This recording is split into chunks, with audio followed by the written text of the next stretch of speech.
Hello प्यारे दोस्तों, स्वागत है आपका इंटरव्यू क्लासेस में। बात करेंगे अपने कक्षा 10 अर्धवार्षिक परीक्षा 2024-25 विषय हिंदी के पेपर के सॉल्यूशन के बारे में।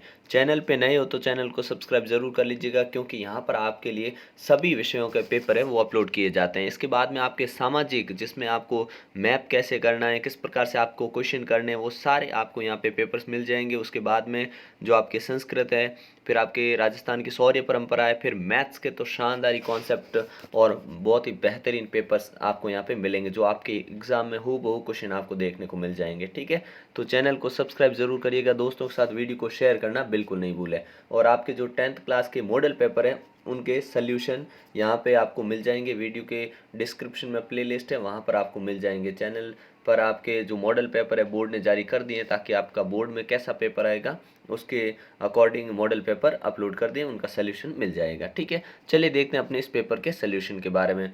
यहाँ से जो क्वेश्चन है, पैसेज आपको हूबहू आपके एग्जाम में देखने को मिल सकता है। क्वेश्चन बहुत इंपॉर्टेंट है और ग्रामर के जो क्वेश्चन है उनको ध्यान से करिएगा। चलिए देखते हैं। पहला हमें ये दे रखा है अपठित गद्यांश। ठीक है ना, कर्तव्य पालन और सत्यता में बड़ा घनिष्ठ संबंध होता है। घनिष्ठ संबंध किसमें? कर्तव्य पालन और सत्यता के अंदर।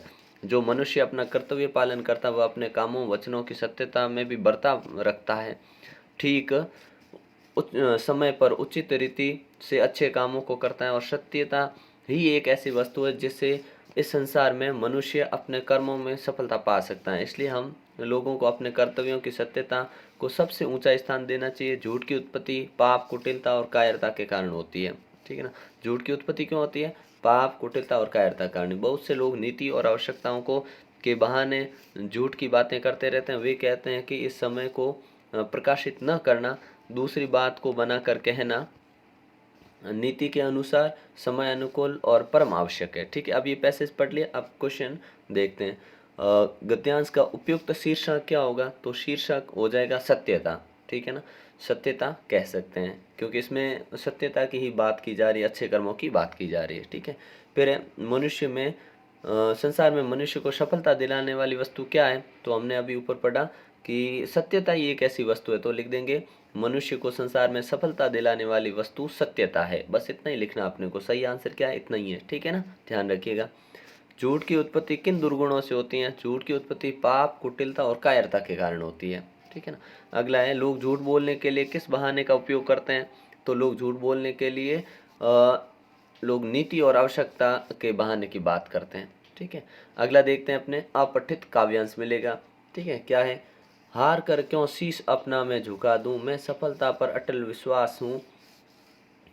पाश क्षण भर रुक न पाएगी निराशा में, मैं न धरती पर किसी का दास हूँ। झूठ आकर द्वार मेरे क्या करेगा, सत्य का आह्वान जिंदा है अभी। तो कवि क्या कहना चाहते हैं कि हार कर मैं शीश झुकाने वाला नहीं हूँ, मेरा सफलता पर अटल विश्वास है। क्षण भर भी निराशा मुझे निराश नहीं कर पाएगी, मैं किसी का दास नहीं हूँ, धरती पर आजाद हूँ। झूठ मेरे द्वार पे आ नहीं सकता, क्योंकि सत्य अभी मुझ में जिंदा है। बोल सुन परिवर्तनों के दहल जाएं, वक्ष मेरा क्षणी ऐसा तो नहीं है।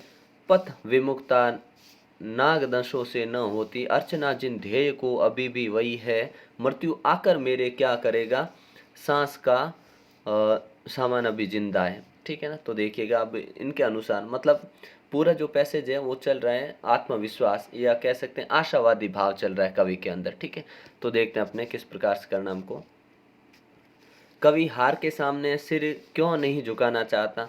क्योंकि शुरुआत लाइन में क्या बोला है कि मैं सफलता का अटल विश्वास है। तो लिखेंगे क्योंकि कवि को सफलता पर अटल विश्वास है, उन्हें पता है सफलता एक दिन जरूर मिलेगी, इसलिए हार के सामने सिर नहीं झुकाना चाहता। अगला क्वेश्चन है, कवि मृत्यु से भयभीत क्यों नहीं है? क्योंकि यहाँ पे वापस हमने देखा मृत्यु के बारे में जहाँ बात हुई है, क्योंकि उनका सत्य अभी जिंदा है। ठीक है ना, सत्य अभी जिंदा है और आशावादी बने हुए हैं कवि, तो उन्हें पता है सफलता एक दिन जरूर मिलेगी, इसलिए वो मृत्यु के प्रति, मृत्यु उनका क्या बिगड़ेगी, उनका अर्चना ध्येय अभी भी जिंदा है, कहने का मतलब। ठीक है, सिर शब्द का समानार्थी शब्द जो इसमें आया वो ढूंढना है। तो सिर का समानार्थी शब्द मिल जाएगा अपने को। यहाँ पे हमने एक वर्ड पढ़ा था शीश। ठीक है ना, शुरू में ही आया शीश क्यों झुकाऊं, तो शीश और सिर एक ही है, समानार्थी शब्द है। सत्य का आह्वान से कवि का क्या आशय है? सत्य का आह्वान से कवि का आशय है कि सत्य ऐसा है जो थोड़े समय के लिए छिप सकता है, लेकिन झूठ को आखिरकार झुकना ही पड़ेगा। सत्य का आह्वान मतलब सत्य रहने वाले व्यक्ति हमेशा आगे बढ़ते हैं, कवि का ऐसा मानना है। अगला देखना अपने को खंड ब के अंदर 300 शब्दों में आपको निबंध देखने को मिलेगा। तो निबंध में ध्यान रखिए, आपको निबंध दे दिया है तो इन्हीं टॉपिक्स का उपयोग करके आपको निबंध लिखना है, ठीक है ना। और लिखना कोई मुश्किल कार्य नहीं, 4 नंबर का आपको मिलने वाला है और इसके अनुसार आपको ये पूरा करना पड़ेगा, ठीक है। दूसरा है संचार माध्यम व इनके बढ़ते प्रभाव। संचार माध्यम और इनके प्रभाव इस पे भी लिख सकते हैं। और आपको 4 ऑप्शन दे रखे हैं संसार वाला, एक रोजगार के घटते साधन, बढ़ती बेरोजगारी, और फिर जल है तो जीवन है, ठीक है। इनमें से आप कोई भी चूज कर सकते हैं। फिर अपने नेक्स्ट क्वेश्चन चौथे में रहेगा कि अपने आप को राजकीय उच्च माध्यमिक विद्यालय चेतक सर्किल उदयपुर का विद्यार्थी विक्रम मानते हुए शुल्क मुक्ति हेतु प्रार्थना पत्र लिखिए। नहीं तो सरदार शहर का रविंद्र सिंह मानते हुए खुद को भौतिक सुविधाओं की कमी का उल्लेख करते हुए अपने जो विद्यालय में भौतिक सुविधा सुख सुविधाओं कमी है उनके लिए पूर्ति करने के लिए प्रधानाचार्य को पत्र लिखना है, ठीक है। फिर आपको एक विज्ञापन आता है, आप जानते हैं, ठीक है ना। तो पुस्तक प्रदर्शनी के लिए एक आधे मूल्य पर बिक रही, मतलब डिस्काउंट पे बिक रही किताबों के लिए एक आपको बनाना है, खरीद कर विज्ञापन तैयार करना। नहीं तो दूसरा विज्ञापन है कि विद्यालय की संख्या पहरेदार की और जल का दुरुपयोग रोकने के लिए कि जहर जल जो है जीवन है उसको समझाते हुए एक बनाना है आपको। फिर अपने यहाँ आ जाएगा सप्रसंग व्याख्या, ये अपने किस पाठ से लिए गए ये बताना है आपको। तो दी गई लाइनें देखो, सप्रसंग व्याख्या में करते क्या है, सप्रसंग पहले लिख देते हैं प्रसंग, फिर उसकी लिखते हैं व्याख्या, ठीक है ना। प्रसंग में लिखते हैं कि ये हमारे उस पाठ से उस कवि द्वारा लिखा गया या लेखक द्वारा लिखा गया और इसमें ये बातें बताई गई है। फिर इस पूरे की व्याख्या करने की, इस शब्दों में वो क्या कहना चाहते हैं, ठीक है। अथवा में रहेगा ये क्वेश्चन। फिर सप्रसंग व्याख्या में भी आपको यही करना है, ठीक है ना। फिर आगे खंड द, यहाँ से आपको कुछ ग्रामर के क्वेश्चन और चैप्टर के मिलेंगे। जैसे पहला क्वेश्चन पूछा है हमसे कि पुस्तक शब्द किस संज्ञा का उदाहरण है। पुस्तक शब्द किस संज्ञा का उदाहरण है, तो पुस्तक होता है अपने जातिवाचक संज्ञा। कौन सी संज्ञा, जातिवाचक संज्ञा। कौन सा प्रश्नवाचक सर्वनाम है, तो सर्वनाम क्या है अपना कौन, ये प्रश्न पूछ रहा है, कौन प्रश्नवाचक सर्वनाम है। साना साना हाथ जोड़ी, पाठ किस प्रकार के किस शहर का सौंदर्य है वो वर्णित किया गया है, तो यहाँ पे है गंगटोक का। किसका है, गंगटोक का। अगला क्वेश्चन है अपना कि मैं क्यों लिखता हूँ, पाठ के लेखक कौन है, तो इसके पाठ के लेखक है अज्ञेय। कौन है, अज्ञेय, ठीक है ना। अगला है रिक्त स्थान की पूर्ति कीजिए। अत्यधिक शब्द में उपसर्ग है, अत्यधिक में कौन सा उपसर्ग है, तो देखिए अति धन अधिक ऐसे होता है, तो इसमें उपसर्ग हो गया आपने अति, ठीक है ना। कौन सा उपसर्ग है, अति उपसर्ग है इसके अंदर, ठीक है। अगला है जब दो समान स्वर मिलकर दीर्घ हो जाते हैं, तो ये कौन सी संधि होती है, दीर्घ संधि होती है। कौन सी संधि होती है अपने, दीर्घ संधि होती है, ठीक है।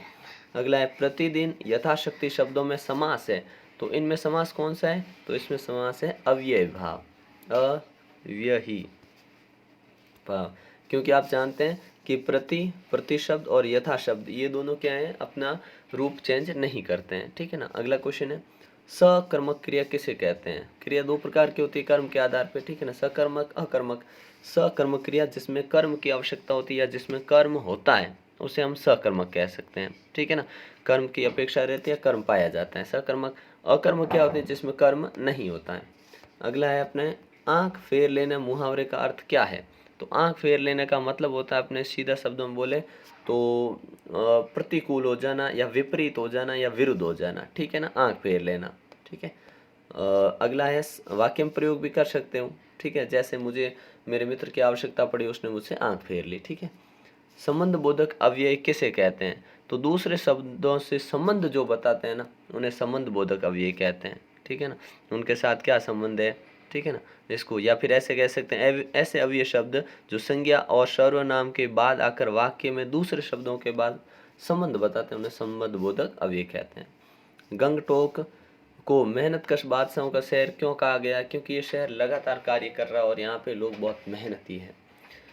कविता का शीर्षक उत्साह क्यों रखा है, क्योंकि ये जो शहर है इसके अंदर उत्साह जो कविता है इसके अंदर जिस प्रकार बादल आते हैं और एक नया सवेरा होता है, इस प्रकार का वर्णन किया गया, नया जीवन शुरू करने को बोला गया, इसलिए इस कविता का नाम रखा गया अपने उत्साह, ठीक है ना।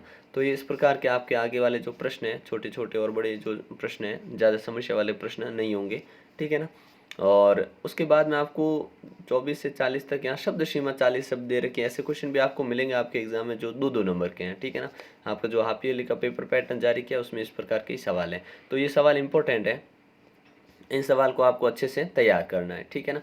यहाँ बड़े क्वेश्चन भी दे रखे हैं जो 3-3 नंबर के आपके आने वाले हैं एग्जाम में, ठीक है ना। तो इस प्रकार का ये आपका पेपर है, प्रैक्टिस पेपर है, अच्छे से प्रैक्टिस करिए। इसके बाद में आपके जो सामाजिक का पेपर होने वाला है एसएसटी का, उसके लिए तैयार रहिए, क्योंकि शानदार आपको यहाँ पे पेपर्स मिल जाएंगे, उनमें से आपके क्वेश्चन मिलेंगे एग्जाम में। मैप में क्या आएगा, मैप कैसा आएगा, कैसे फिल करना, वो सब आपको यहाँ पे मिल जाएगा, ठीक है ना।